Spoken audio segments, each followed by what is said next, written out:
In the dusty heart of Montana, under a sky as vast as a man's regrets, Jake Harlan stood alone at the altar of the old wooden chapel. His boots, polished to a reluctant shine, echoed faintly on the creaky floorboards as he shifted his weight, the starched collar of his shirt chafing against his sun-weathered neck.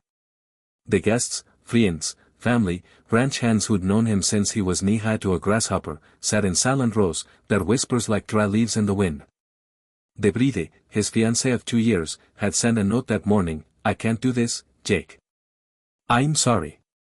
No explanation, just those words scrawled on a napkin from the diner where she'd last kissed him goodbye. The preacher cleared his throat, glancing at his watch, but Jake waved him off. "Give it a minute," he muttered, though he knew in his gut she wasn't coming. At 38, with calloused hands from wrangling cattle and a heart scarred from losses too many to count, his parents in a car crash, his brother to the bottle, Jake had thought this was his shot at redemption, at building something lasting. But here he was, a cowboy waiting alone, the weight of solitude pressing down like the Montana snow in winter. The chapel doors creaked open, letting in a sliver of golden afternoon light, and every head turned. Jack's breath caught.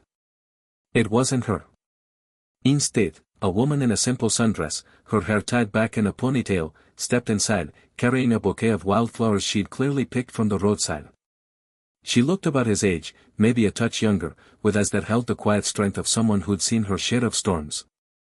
The congregation murmured, "Who was she? A late guest? A mistaken wanderer?" She walked down the aisle with purposeful steps, her sneakers squeaking softly on the floor, and stopped right in front of Jake. "I'm sorry to interrupt," she said, her voice steady but kind, "but I couldn't just drive by. I saw the cars outside and, well, I figured something big was happening. Looks like you could use a friend." Hake blinked, confusion knitting his brows. "Ma'am, I appreciate it, but this here's supposed to be my wedding. Or what's left of it." It forced a chuckle, but it came out hollow. The woman, her name was Ellie, as she'd introduce later, didn't flinch. She glanced at the empty spot beside him, then at the preacher, who looked equally baffled. "Well," she said, extending the bouquet, "if it's a wedding, every groom needs flowers. This here for you. Picked, I'm fresh. Das is mean new beginnings, you know." The guests exchanged glances, some smiling tentatively, others whispering. Hake took the flowers, their stems still damp with dew, and for the first time that day, a crack appeared in the armor he'd built around his heart. Who was this stranger, barging into his humiliation with such effortless grace?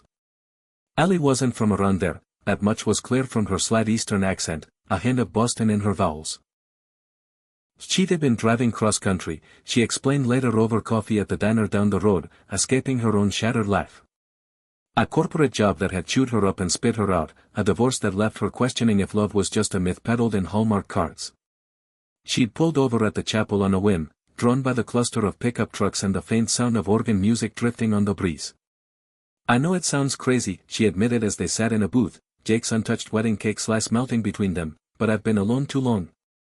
Seeing you up there, it reminded me of my own wedding day. Except mine ended with me walking out, not the other way around." Jake listened, stirring his coffee absent-mindedly.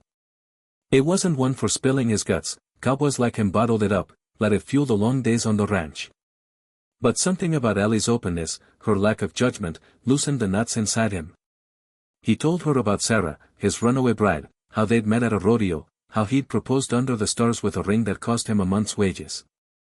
"Thought she was the one," he said, voice rough. "Guess I was wrong." Ella nodded, her eyes meeting his. "Or maybe you were right for each other at the time, but life has a way of rerotting us. Kindness got me through my mess, strangers who listened when I needed it most. Figured I could pay it forward." As the sun dipped low, painting the plains in hues of orange and purple, Jake offered to show her the ranch. It was impulsive, born from the emptiness of the day, but Ellie agreed. The drive was quiet at first, the truck bumping over dirt roads, sagebrush whispering against the tires. His spread was modest, 500 acres of rolling hills, a herd of Angus cattle grazing lazily, a barn that had seen better days. "This is home," he said, pulling up to the weathered farmhouse. Ella stepped out, breathing in the crisp air. "It's beautiful. Real. Not like the city, where everything's polished but empty." That evening, as they sat on the porch swing, stars emerging like old friends, Ali shared more. Her ex-husband had been a workaholic, more married to his briefcase than to her. The divorce had left her broke, emotionally and financially, forcing her to sell their house and hit the road in her beat-up SUV. I was heading west, no plan, used, away, she said.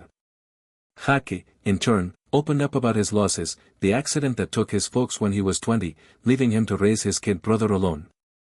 The brotherhood spiraled into addiction, disappearing into the night 5 years back.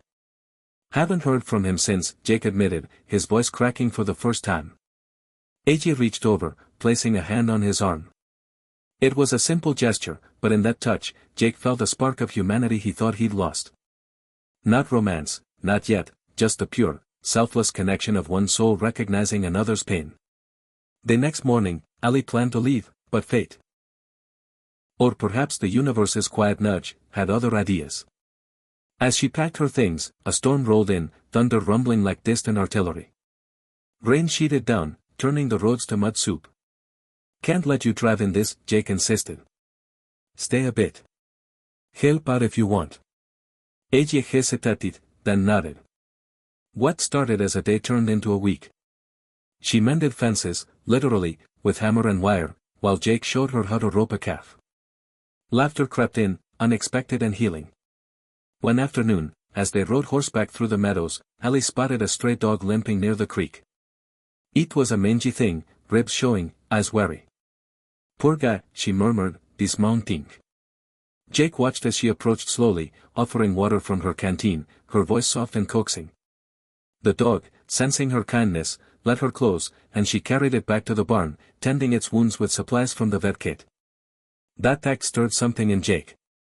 They'd always been self-reliant, figuring the world was too harsh for softness. But Ali's selflessness, helping a stranger at an altar, now a forgotten animal, chipped away at his walls. Why do you do it? He asked that night over dinner, the dog curled at her feet. Help when there's nothing in it for you? AJ smiled faintly. Because once, someone did it for me. I never during my divorce, she brought meals, listened to my rants. It reminded me we're all connected. One act of kindness can ripple out, change everything. The unexpected turn came on the 8th day. Jake's phone rang, a number he didn't recognize. It was his brother, calling from a rehab center in Wyoming. Jack. I saw your wedding post online. Congrats, man. Made me think. I want to come home. Stunned, Jake learned that a mutual friend had shared a photo from the chapel, not of the jilting, but of Ellie stepping in with her flowers. The image had gone viral locally, a story of unexpected grace amid heartbreak. His brother, scrolling in a moment of clarity, felt inspired to reach out. That woman's smile, it looked like hope, he said. Haki hung up, tears stinging his eyes, and told Ali. She hugged him, no words needed. In that moment, he realized, her intrusion wasn't random. It was a pivot point, a profound shift from isolation to connection. As the week stretched into 2, feelings deepened. Walks under the stars turned intimate, conversations weaving dreams they'd buried. AJ confessed her fear of starting over, Jake admitted his dread of vulnerability. One evening, by the fire pit, he took her hand. You walked in and changed everything, he said. Not just for me, for my family, though. AJ leaned in, their first kiss tasting of wood smoke and possibility. But the climax came unexpectedly. Ali received a call, her ex-husband, remorseful, offering to settle the divorce fairly, inspired by a news clip of her altar rescue that had made national rounds. You showed me what real kindness looks like, he told her. With the funds, Ali could rebuild, but she chose instead to invest in Jake's ranch, helping expand it into a sanctuary for strays, animals and people alike. Word spread. Ranch hands volunteered, neighbors donated. The ranch became a hub of community, hosting workshops on resilience, where folks shared stories of loss and redemption. Jake's brother returned, sober and eager, mending fences both literal and figurative. Ali stayed, her cross-country journey ending where it truly began, at that altar. Years later, as they stood hand in hand at their own quiet ceremony in the same chapel, Jake reflected on that fateful day. The cowboy who'd waited alone now knew, kindness isn't weakness, it's the strongest force there is. It bridges divides, heals wounds, and turns strangers into saviors. In a world that often feels divided, acts of selflessness remind us of our shared humanity, sparking chains of good that echo forever. And in the vast Montana sky, hope shines eternal, proving that one unexpected walk down an aisle can indeed change a life, or many, forever.